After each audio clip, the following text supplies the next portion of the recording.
Google પેના વપરાશકારો માટે સારા સમાચાર છે. ગૂગલ પેના ઉપયોગની સુગમતાના લીધે તેની સતત વધતી જતી લોકપ્રિયતાને ધ્યાનમાં રાખીને ગૂગલ પેના તેના યુઝર્સ માટે નવા ફીચર્સ લઈને આવી રહ્યું છે અને આના જ લીધે ડિજિટલ પેમેન્ટની દુનિયામાં મોટા ફેરફાર પણ આવી શકે છે. ગૂગલ પે હવે ટૂંક સમયમાં જ તેના ફીચર્સમાં વોઇસ પે ફીચર્સ જોઈન્ટ કરી રહ્યું છે. તેના જ દ્વારા હવે વ્યક્તિ ફક્ત બોલીને પણ ચૂકવણી કરી શકશે.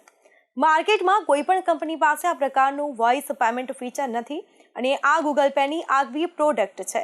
આ અંગે કંપનીના પ્રોડક્ટ મેનેજમેન્ટ હેડ શરત બુલિસે જણાવ્યું છે કે વોઇસ પેમેન્ટ ફીચરને લીધે ઓનલાઈન ટ્રાન્ઝેક્શન પહેલાં કરતાં પણ વધુ સરળ બની જશે. જો કે હજી સુધી તે સ્પષ્ટ નથી કે આ ફીચર્સ કેવી રીતે કામ કરશે, પરંતુ માનવામાં આવે છે કે યુઝર્સને ફક્ત વોઇસ કમાન્ડ આપીને પેમેન્ટ કરવાનો વિકલ્પ મળશે. ખાસ કરીને આ ફીચર ગ્રામીણ વિસ્તારોમાં અભણ લોકો માટે વધુ ઉપયોગી નીવડશે. આ ઉપરાંત હિન્દી, તમિલ, બંગાળી જેવી પ્રાદેશિક ભાષાઓ વધુને વધુ વ્યવહારો કરનારા માટે આ ફીચર્સ વધુ ઉપયોગી નીવડશે. ગૂગલ પે ફક્ત નવું ફીચર લાવે છે તેવું જ નથી, તે ભારત સરકાર સાથે મળીને પણ કામ કરી રહ્યું છે. ગૂગલ પે ભારત સરકાર સાથે ભાષાની પ્રોજેક્ટનો હિસ્સો છે અને તેનો હેતુ લોકલ લેંગ્વેજમાં પેમેન્ટ સર્વિસને વધારે સારી બનાવવાનો છે. કંપનીએ જણાવ્યું હતું કે મશીન લર્નિંગ અને આર્ટિફિશિયલ ઇન્ટેલિજન્સનો ઉપયોગ કરીને ડિજિટલ પેમેન્ટને વધુમાં વધુ સલામત બનાવી રહ્યા છે અને તેનો હેતુ ઓનલાઈન છેતરપિંડીને રોકવાનો અને યુઝર્સને સરળ તેમજ ઝડપી ચૂકવણીનો અનુભવ પૂરો પાડવાનો છે. ગૂગલ પેનું માનવું છે કે ભારતમાં ડિજિટલ પેમેન્ટનું બજાર ઝડપથી વૃદ્ધિ પામી રહ્યું છે. કંપની અહીં નવી ટેકનોલોજીમાં રોકાણ કરવા માટે સંપૂર્ણપણે તૈયાર છે.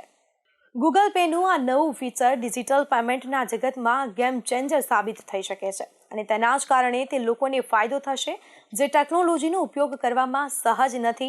આ સિવાય જેઓને ટાઈપિંગ કરવામાં મુશ્કેલી પડે છે તેઓ જટિલતાના કારણે તેનો ઉપયોગ કરતા ન હતા. ભારત જેવા દેશમાં હજી સુધી જ્યાં 100% સાક્ષરતાનો દર હાંસલ કરી શક્યો નથી, ત્યાં આ ફીચર ઘણું ઉપયોગી નીવડશે. AI મશીન લર્નિંગની મદદથી આ ફીચર ફક્ત પેમેન્ટ જ નહીં, સલામતીના મોરચે પણ વધુ મજબૂત હશે. ભારતમાં ડિજિટલ પેમેન્ટનું ભવિષ્ય ઝડપથી બદલાઈ રહ્યું છે અને ગૂગલ પેની આ નવી પહેલ આ ફેરફારમાં મહત્વની ભૂમિકા ભજવી શકે છે. હવે જોવાનું એ છે કે કંપની આ ફીચરને ક્યારે લોન્ચ કરે છે અને કેટલું ઉપયોગી નીવડે છે. તે સાથે સાથે તેના ઉપયોગમાં કયા પ્રકારની મુશ્કેલીઓ આવી શકે છે, કંપની તેનું કયા પ્રકારે નિરાકરણ લાવે છે. કોઈ પણ પ્રોડક્ટ નવી આવે તો તેના પ્લસ પોઈન્ટની સાથે તેના માઇનસ પોઈન્ટ પણ હોવાના જ અને તેનો ઉપયોગ શરૂ થવાની સાથે સાથે તેની તકલીફોની પણ ખબર પડી જશે. ગૂગલ પે ચાલુ વર્ષે જ આ ફીચર લાવવાનું ધ્યેય ધરાવે છે. આ ફીચર પેમેન્ટની દુનિયામાં ક્રાંતિ લાવી દેશે તેમ ગૂગલ પેનું માનવું છે અને તેના જ કારણે ગૂગલ પેને તેનો બજાર હિસ્સો વધારવામાં પણ મદદ મળશે તેમ તેઓ માને છે. જો આ પ્રોડક્ટને સફળતા મળી તો તે ભવિષ્યમાં આ પ્રકારની વધુ પ્રોડક્ટ લાવશે તેવો દાવો કરવામાં આવ્યો છે. ગૂગલ પે કદાચ વોઇસ પેમેન્ટ માર્કેટની મોટી પ્રેરણા બની શકે છે અને પેમેન્ટ માર્કેટને આ રીતે ગૂગલ પે એક નવો જ આયામ આપી શકે છે. તેના જ કારણે UPI ટ્રાન્ઝેક્શનમાં પણ નોંધપાત્ર વધારો જોવા મળી શકે છે તેવો જ ગૂગલ પેનો દાવો છે. કોઈ પણ સોદાની સરળતાની સાથે સંખ્યામાં વધારો કરે છે. આવું જ વોઇસ પેમેન્ટ ફીચર અંગે ગૂગલ પેનું માનવું છે. ઉલ્લેખનીય છે કે ભારતમાં UPI પેમેન્ટમાં 3 ફિનટેક કંપનીઓ સૌથી આગળ છે. આ કંપનીઓ છે પેટીએમ, ફોનપે અને ગૂગલ પે. હવે આંકડાકીય ધોરણે જોઈએ તો નવેમ્બર 2024 મુજબ ભારતમાં UPI પેમેન્ટનો ગૂગલ પેનો હિસ્સો 37% છે અને જ્યારે ફોનપેનો હિસ્સો 47.8% છે. આમ બંને કંપનીઓને બજારમાં દબદબો છે.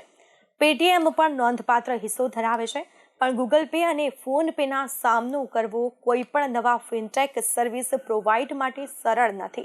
સરકાર UPI પેમેન્ટને સેગમેન્ટમાં કેટલીક કંપનીઓનો દબદબો ઘટાડવા માટે 30%ના બજાર હિસ્સાની ટોચ મર્યાદા લાવવાની હતી, પરંતુ હાલમાં સરકારે આ નિર્ણય 2026 સુધી મુલતવી રાખ્યો છે અને તેથી જ ઓનલાઈન પેમેન્ટ સિસ્ટમ પર તેની કોઈ વિપરીત અસર પડી નથી.